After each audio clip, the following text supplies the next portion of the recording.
It's day 311. I've got to include that sunrise because it's amazing. Just wish the camera would bring out all the colours because it looks orange on the camera, but in real life it's quite sort of pink. I'll flick it round, see if that works.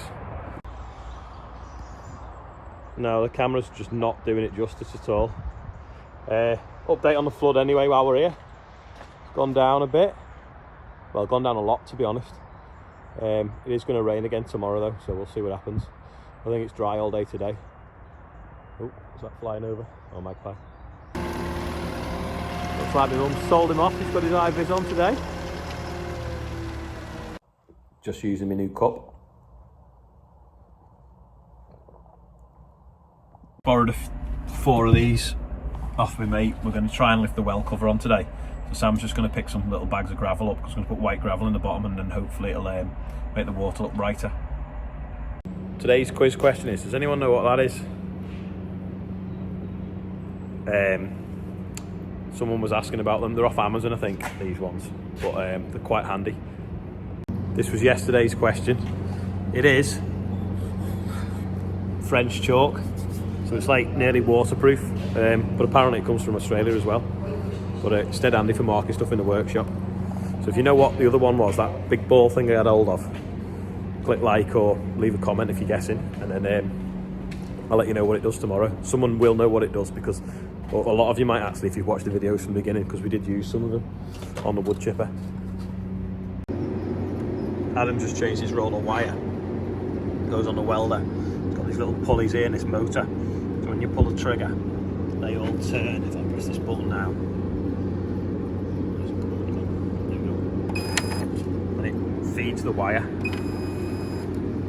to the end of the gun, which is over here. This is what happens when you press the trigger. Press the trigger, and the wire. It's hard to see now.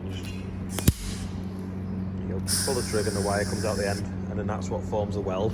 So it heats it up red hot, and then it melts. That one's been painted. The farm one that's not painted. So it melts the weld, melts the wire, melts the steel, and joins it all together. So I think it uses about 200 amps at the moment to do that. Got some new light bulbs. They're in the grain store, and they were 80 quid. I can't work out why, but it's massive. LED, but I don't think they're going to fit in a fitting. So these might go in the workshop. Might use something else in here. Painted the frame now. Jordan the other day. We're going to now clean the bits and bobs out the bottom of a net and put a bit of barley straw in, soak up that bit of oil, and put the top on. And we're going to put some white gravel at the bottom so it looks cleaner. No well.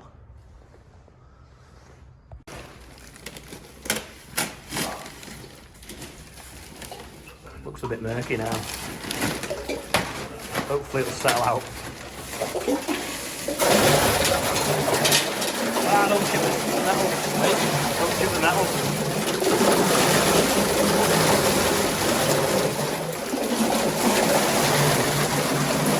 Let's try that. You can't see the oil in it now because we've dropped that stone in. Are you alright, Adam? No. Did you track over your finger with the piece of glass? Beep. Look at that. Solid. Jumping up and down. Hey? It's not going to fall down, that. Come in. It's perfect. Just wait for the water to clear up. Don't believe that was 700 quid, but it is thick. Look at that, straight across the wheat. Just dropping some stone off. They're building a roundabout, so we brought some stone up on the fast track for them through a compound. The lights in this shed are always been a bit rubbish, so we're just changing them now. We were going to put them big bulbs in, but they won't work, so we're getting these, the polycarbonate, so they don't break and they won't contaminate the grain if they did get broken. Off! On! New bulbs, LED strip lights. They're actually better than what was there before. So turn them off, Sam. On! Yeah, phone's adjusting automatically, but it is pretty bright just from them two. Come a long way now, LED lights. Mitch has just done a bit of chipping, so there's a bit of a pile there this morning. Put it through in about 2 hours. So move the chipper out of the way, give us some room around the yard for tomorrow in case you get these wagons coming in. Yes. How dirty that lens is off the glass. John Deere green that, or Merlot green. Come on, give it a clean, Sam. It's like a full reflection outside. Look at that. Another 3 to go. Just seal these joints up here because we had airflow leaking from the air tunnel behind, blowing hot air into the shed. So just seal that up now. Little bits and bobs there. And Paul's got his Exodus machine. So this is a fogger. So now we're going to fumigate the shed, ready for tomorrow. Putting other stuff in it. So he's set it up now, and it'll blast that stuff out in a minute over the shed and atomise it and go up in all the crevices and fumigate in case there's any little bugs and different things. There we go, it's blasting it out now, atomised. So everyone will get out in a minute and then we'll shut the door and then it should float all around the shed and fumigate it.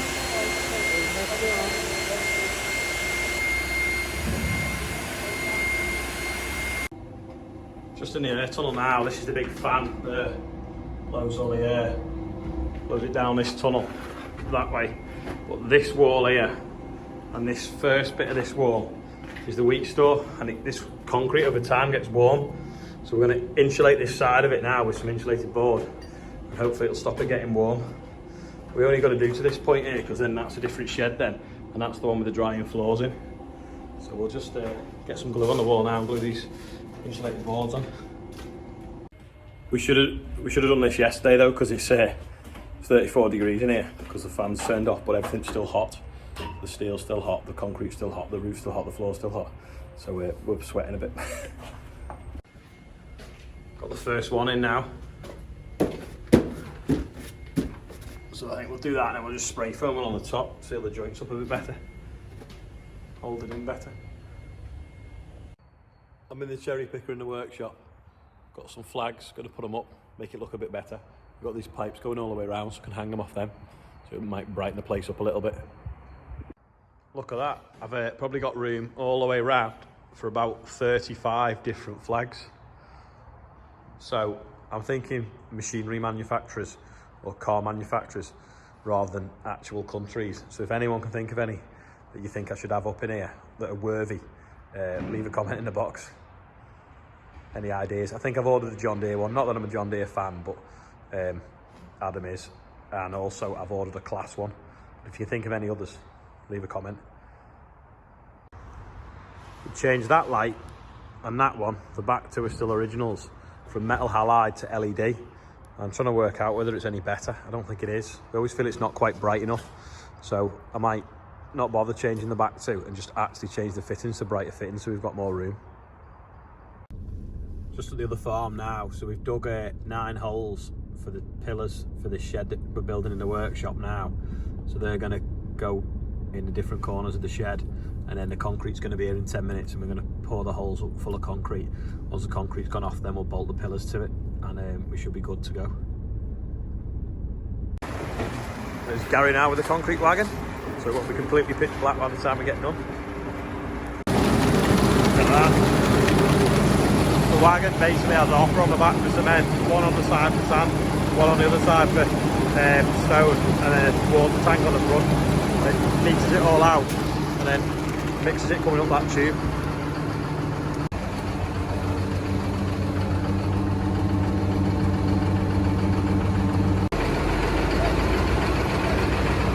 Wetter. Yeah, the stone's coming out of that belt, that's coming out of that. Cement's dropping down that tube, coming out of that auger. The water's getting added down here. And then that's basically an auger, so a rubber plate tube. It just couples it, it goes up and down, mixes it. Bit more. Put a peg in there. Better in this one. the peg in the middle, that's the depth we're filling the concrete up to, so we put them in with a laser level. Go on! Then we'll basically have all the stanchions the same height, make all the legs for the shed the same height, bolt it down, and then do the floor afterwards. Adam's got his tractor lights on over there so we can see down there, and then when the wagon pulls forward we'll turn the tractor around the bend and see a bit better. Last bit going in now. Just one down there. One there. Over there. So we've got 9, we've got 8 pillars down each side and one in the gable end at the back. And then the front will be open. And the roof's now not going to go like that and like that. It's going to go like that way. Because it's easier and cheaper to build. And it'll give us more strength to bolt that wall, because there's nothing holding that wall at the moment, because the bit the other side fell down as well. So we're going to be able to brace it now because we'll have these pillars to bolt to. So, but eventually I want to rebuild the rest there. You can't see, it's too dark. But that fell down a year or so ago.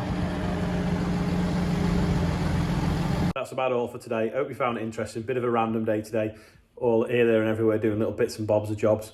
But if you think of any flags that you think are worthy to go up in the workshop, leave it in the comments, and obviously have a guess at what the quiz is as well today. So I'll see you all tomorrow.